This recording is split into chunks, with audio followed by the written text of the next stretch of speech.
사도행전 17장 1절에서 9절의 말씀입니다. 주여 감사합니다. 사도행전 17장 1절에서 9절의 말씀 같이 읽습니다. 시작. 그들이 암비볼리와 아볼로로 나아가 다녀가 데살로니가에 이르니 거기 유대인의 회당이 있는지라. 바울이 자기의 관리대로 그들에게로 들어가서 새 안식일에 성경을 가지고 강론하며 뜻을 풀어 그리스도가 해를 받고 죽은 자 가운데서 다시 살아나야 할 것을 증언하고 이르되 내가 너희에게 전하는 이 예수가 곧 그리스도라 하니 그 중에 어떤 사람 곧 경건한 헬라인의 큰 무리와 적지 않은 기부인도 권함을 받고 바울과 실라를 따르나 그러나 유대인들은 시기하여 저자의 어떤 불량한 사람들을 데리고 떼를 지어 성을 소동하게 하여 야손의 집에 침입하여 그들을 백성에게 끌어내려고 찾았으나 발견하지 못하며 야손과 및 형제들을 끌고 업장들 앞에 가서 소리질러 이르되 천하를 어지럽게 하던 이 사람들이 여기도 이르매 야손이 그들을 맞아 들였도다. 이 사람들이 다 가이사의 명을 거역하여 말하되 다른 임금 곧 예수라 하는 이가 있다 하더이다 하니 무리와 업장들이 이 말을 듣고 소동하여 야손과 그 나머지 사람들에게 보석금을 받고 놓아주니라. 아멘. 사도행전 17장 말씀으로 이제 우리가 넘어가면서 16장의 이야기는 빌립보에 대한 이야기였고 이제 17장의 이야기는 데살로니가에 대한 이야기입니다. 자, 나중에 여러분들 우리가 서신서 지금 이제 사도행전을 이제 지나고 나면은 이제 서신서가 이제 나오죠. 사도행전은 구분하면은 역사서에 이제 속합니다. 뭐에 대한 역사냐? 교회의 역사. 초대교회가 어떻게 이제 태동을 했고 어떻게 시작되었고 또 어떤 과정을 통해서 이렇게 복음이 교회를 통해서 전파되어졌는가 해서 구분할 때는 사도행전을 역사서라 이렇게 말을 합니다. 사도행전 뒤에부터 나오는 로마서부터 시작해가지고 이제 뭐라고 하느냐 하니까 서신서라. 그러니까 바울이 복음을 통하여 세웠던 교회들을 향하여서 편지를 이제 써. 요즘이야 전화를 하면 되고, 그죠?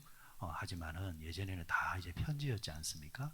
이제는 서신을 통해 가지고 안부를 전하고 또 그 교회의 이제 문제라든가 이런 이야기를 듣고 그렇게 하지 마라. 또 이렇게 해야 된다라는 이제 당부와 권면을 담은 이야기를 우리는 서신서라 이렇게 이야기를 합니다. 자, 그러니까 사도행전 16장에 나왔던 빌립보. 그러면 서신서에 가면은 뭐가 있습니까? 빌립보서가 있죠. 그죠? 빌립보서. 자, 17장에 나오는 데살로니가 교회에 대한 이야기가 나옵니다. 그러면 뒤에가 뭐가 있습니까? 데살로니가 전후서 이렇게 자, 이렇게 이제 우리가 어떻게 보면은 데살로니가 전후서, 빌립보서 이런 이제 말씀 속에 이제 서신 속에 들어가 있으니까 참 이제 무게감 있게 우리가 보게 되어지는데, 그런데 이런 이제 교회들이 처음 시작할 때 보면은 정말 미약했다라는 것. 당장 여러분 16장에 나왔던 빌립보 교회가 시작할 때 어떻게 시작한 겁니까?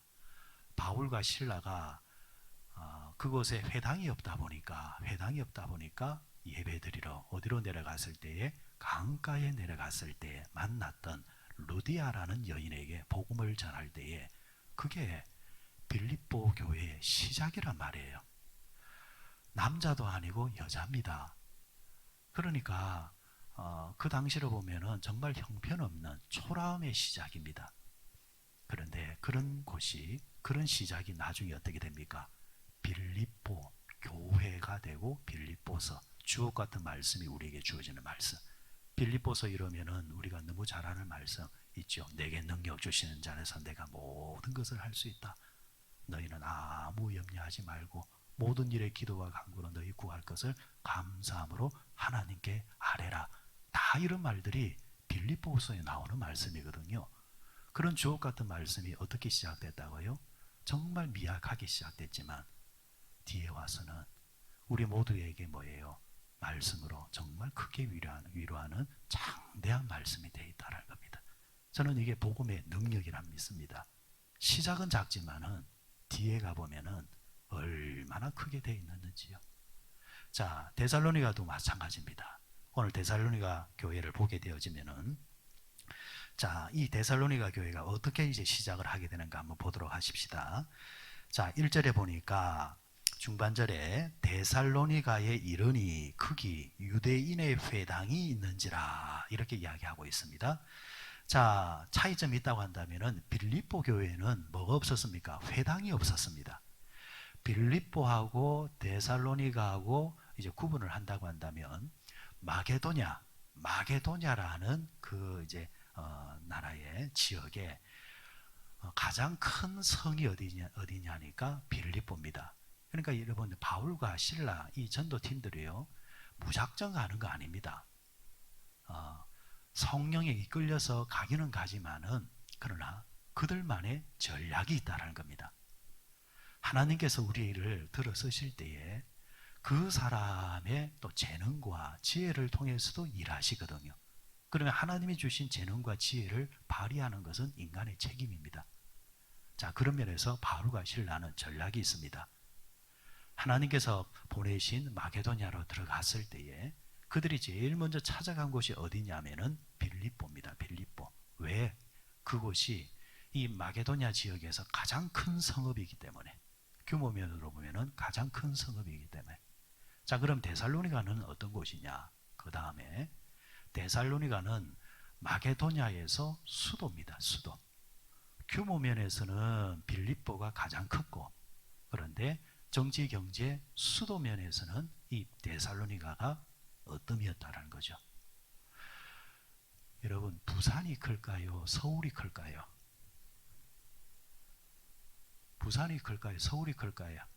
땅으로 말하면 부산이 큽니다. 부산이 서울의 1.5배입니다. 서울이 워낙 사람들이 많이 모여 있다 보니까 크게 이제 자꾸 생각하는데 아닙니다. 규모는 부산이 훨씬 큽니다. 1.5배라니까요. 그런데 수도는 어디라고요? 서울. 그렇게 생각하시면 돼요. 빌립보가 부산이요. 데살로니가가 서울입니다. 자, 이제 서울에 이제 지금 들어간 겁니다. 자, 가니까 수도이기 때문에 빌립보에 없는 회당이 여기 있단 말이에요. 회당이 여기 있습니다. 회당이 있다는 말은 그곳에 뭐가 있다는 말입니까? 유대인들이 있다라는 이야기입니다. 유대인들은 10명 이상, 남자 10명 이상이 모이면은 반드시 회당을 짓습니다. 그들만의 룰입니다. 자, 어떤 면에서는 바울과 실라가 반가웠을 겁니다. 회당에 가서 이제 말씀을 강론하는 겁니다. 자, 보세요. 17장 1절 끝에 보니까 거기 유대인의 회당이 있는지라 바울이 자기의 관례대로 그들에게 들어가서, 그러니까 안식일이 되어지면은 그들은 항상 어디 들어간다고요? 관례대로, 율법대로 회당에 들어갑니다. 회당에 들어가서 뭐 했습니까? 새 안식일에 그러니까 3번의 안식일입니다. 3주 동안 이 안식일에 성경을 가지고 강론을 하였다. 자, 유대인들은 이곳에 모여서 자신이 이제 읽은 말씀이라든가 자신이 깨달은 말씀에 대해서 서로 강론을 합니다. 이제 강론을 하면서 어떤 사람들 그 강론을 들으면서 이의를 제기하기도 하고 토론을 벌이기도 하고, 이런 이제 회당에서 이 말씀을 서로 나누는 그런 모습들이 있는데, 자, 바울이 이곳에서 강론을 하면서 유대인들에게 어떤 강론을 했느냐, 주제가 뭐냐 하니까 3절에 뜻을 풀어 그리스도가 해를 받고 죽은 자 가운데서 다시 살아나야 할 것을 증언하고 이르되 내가 너희에게 전하는 이 예수가 곧 그리스도라 하니. 바울의 말씀 증거의 강론은 주제는 딱 하나였습니다. 예수가 그리스도가 되신다. 자, 그리스도는 다른 말로 말하면 유대인들에게는 기름 부은 자, 메시아를 말하는 겁니다. 유대인들은 다른 쪽에는 반응을 잘 안 하지만은 메시아, 기름 부은 자 크게 반응을 합니다. 왜? 메시아 대망사상을 지금도 그들은 기다리고 있기 때문입니다. 메시아가 아직 오지 않았다라는 겁니다. 이게 여러분들 우리가 이 부분을 이해를 하면은 지금 그 예루살렘의 그 성전을 둘러싼 예민한 문제를 또 우리가 이해를 할 수가 있습니다. 지금 이제 예루살렘은 어떻게 보면은 세계에서 화약고라 하죠. 언제 이제 전쟁이 터질지 모르는. 이스라엘 사람들이 아무리 막대한 돈을 줘도 거기 찾아고 들어가 있는 모스크를 찾아가고 있는 이슬람들이 절대로 안 대주죠. 세계에서 땅값이 제일 비싼 데가 어디냐 하니까 바로 예루살렘입니다. 예루살렘. 그것도 예루살렘 성. 거기는 뭐 땅값 뭐 한 평에 뭐 1조, 2조, 100조를 해도 안 주는 곳이기 때문에. 자, 그런데 그 예루살렘에 그 모든 방향을 통해서 이제 문이 다 있는데 동쪽 문을 뭐라 말하냐니까 황금 게이트, 골든 게이트라 이렇게 말을 합니다. 근데 여기는 닫혀 있습니다. 문을 열어본 적이 없습니다.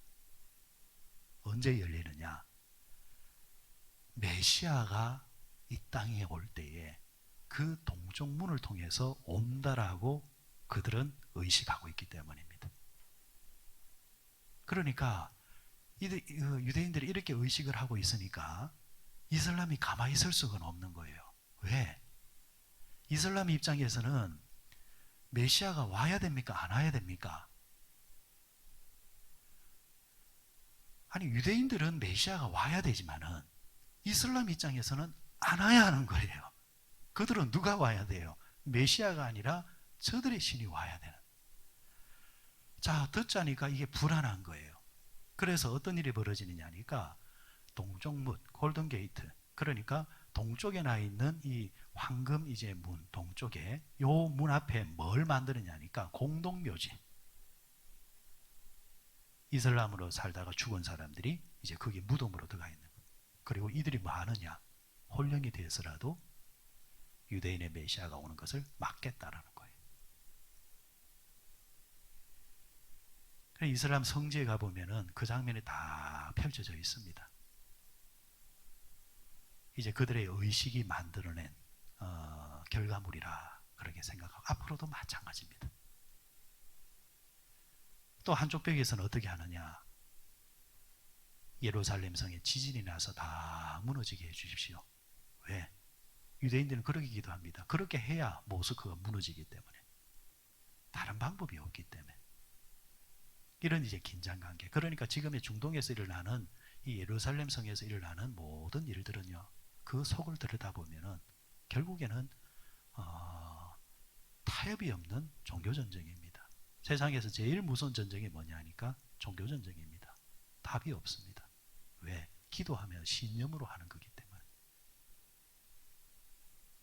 유대인들과 이슬람이 이렇게 이제 있는데 지금 17장의 내용도 사실은 알고 보면 그런 내용이에요.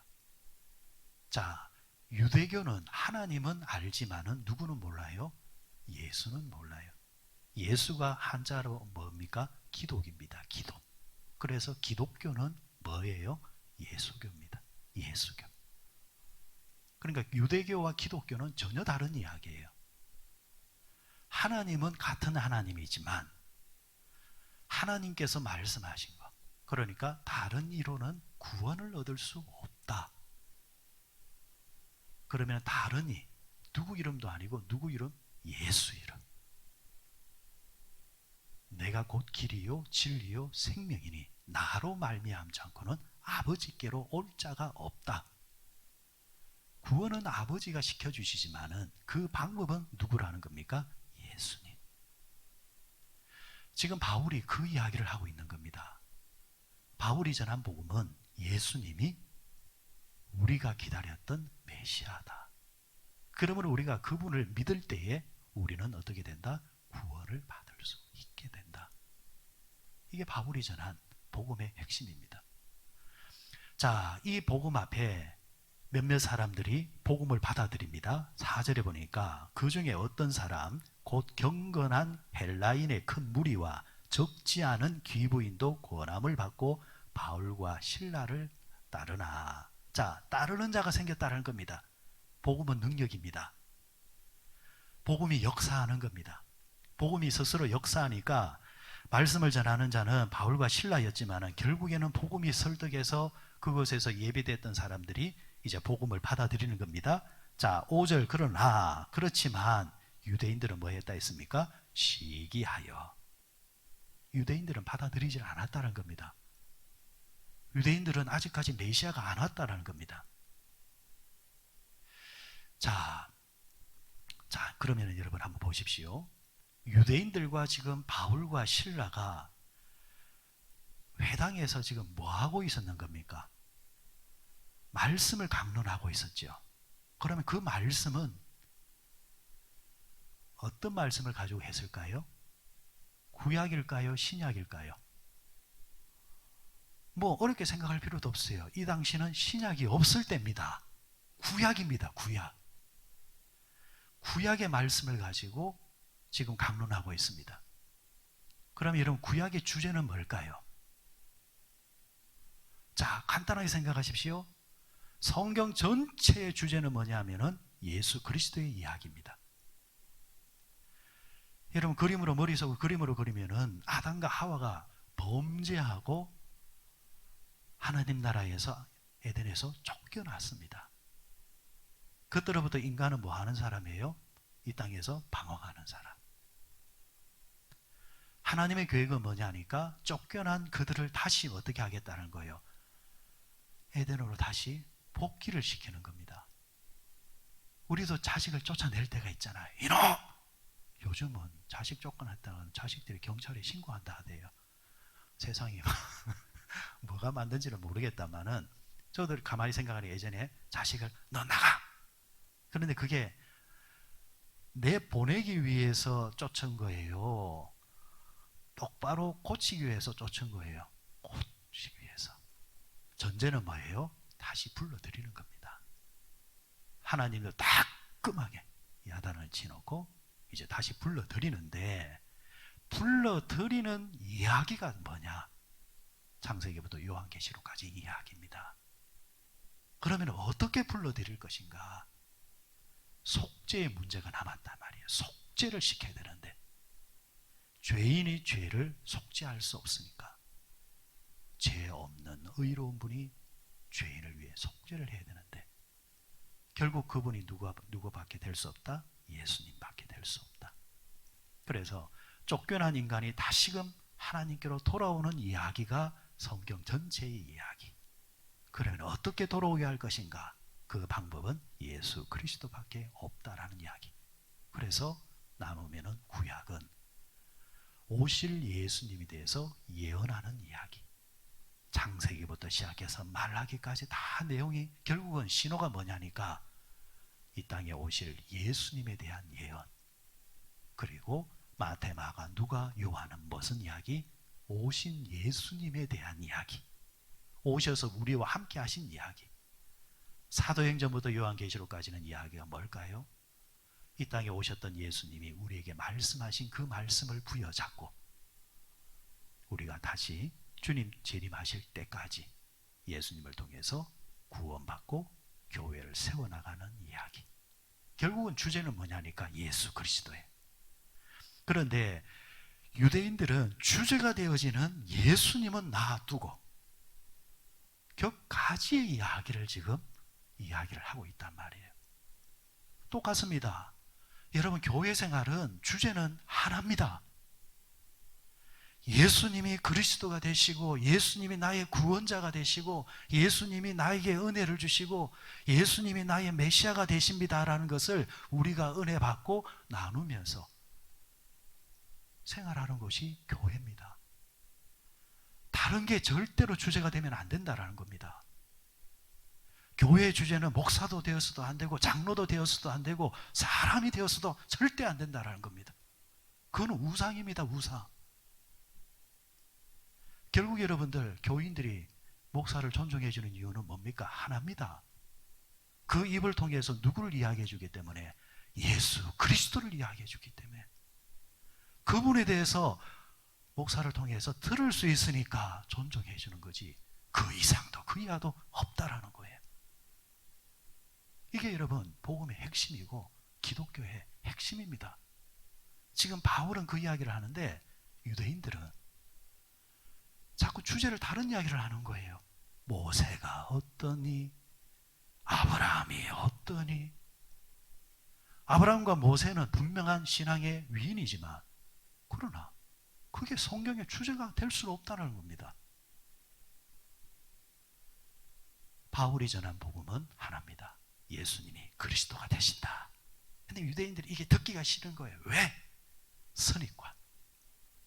뼛속 깊이 배어있는 이 선입관이 받아들이지가 않는 거예요.